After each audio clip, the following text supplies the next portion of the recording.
Welcome to my channel. আজকে আমরা চলে এসেছি একটা বার্থডে পার্টিতে। তো দেখো এখানে খুব ঘরোয়াভাবেই একটা বার্থডে হচ্ছে। আমাদের বাড়ির পাশে একটা দাদার ছেলের আজকে বার্থডে, তো তার জন্য আমরা চলে এসেছি। রাত্রেবেলা হচ্ছে বার্থডেটা, খুব ঘরোয়াভাবেই। তো দেখো এখানে কেক কাটা চলছে। দাদা আর বৌদি দুজনেই সেম কালারের ড্রেস পরেছে আজকে ছেলের বার্থডেতে। আর দেখো কেক কাটা হয়ে গেছে। আর এই বাচ্চাটার নাম হলো নীল, খুব মিষ্টি জানো তো। আর দেখো ও কিন্তু ভয় পেয়ে গেছিলো আগুনটা দেখে। তারপরে ওর বাবা ওকে কেক খাইয়ে দিল। আর এইদিকে দেখো সবাই দাঁড়িয়ে আছে, ও একটু হাই করে দিল। আমিও দাঁড়িয়ে আছি, কিন্তু আমি আর দেখাতে পারলাম না একটু আমি কিভাবে রেডি হলাম সেটাও দেখাতে পারলাম না।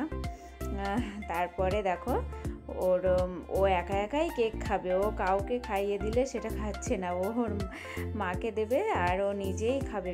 খুব চঞ্চল বাচ্চা জানো তো।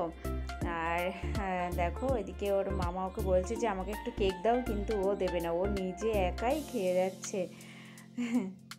তারপরে কেউ যদি ওর কাছ থেকে ওই যে ছুরিটা কেড়ে নিল তো কান্না করে দিচ্ছে। তো দেখো আমাদের এবারে খাওয়ার টাইম এসে গেছে, তো আমি বসে পড়েছি। আর পাতাতে দেখো দিয়ে দিল ফ্রায়েড রাইস। রাইসটাতে এত সুন্দর হয়েছিল কি বলবো, পুরো ঘরোয়া রান্না করেছিল দিদিরাই।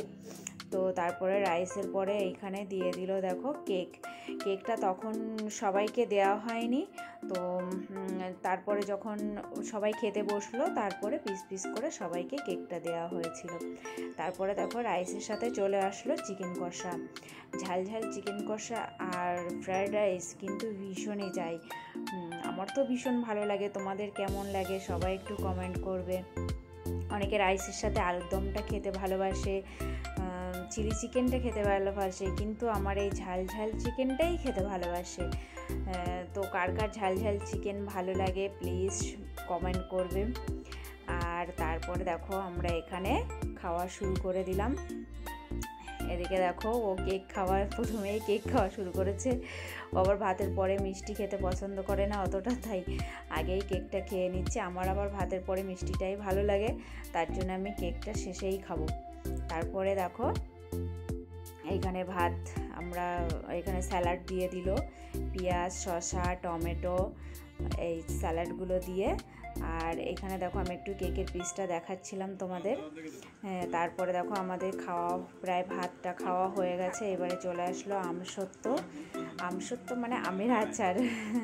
একদম পুরো আমসত্ত্বর মতো হয়েছিল, জেলি জেলি, খুব ভালো লেগেছিল আমার আমের আচারটা। তারপরে আমের আচারের সাথে যে পাঁপড়টা দিল, তারপরে পাঁপড়টা কিন্তু ভীষণই ভালো লাগে চাটনির সাথে, আমার তো খুব ভালো লাগে। তোমাদের কার কার ভালো লাগে একটু বলো। তারপরে চলে আসলো পায়েস। তো বন্ধুরা কেমন লাগলো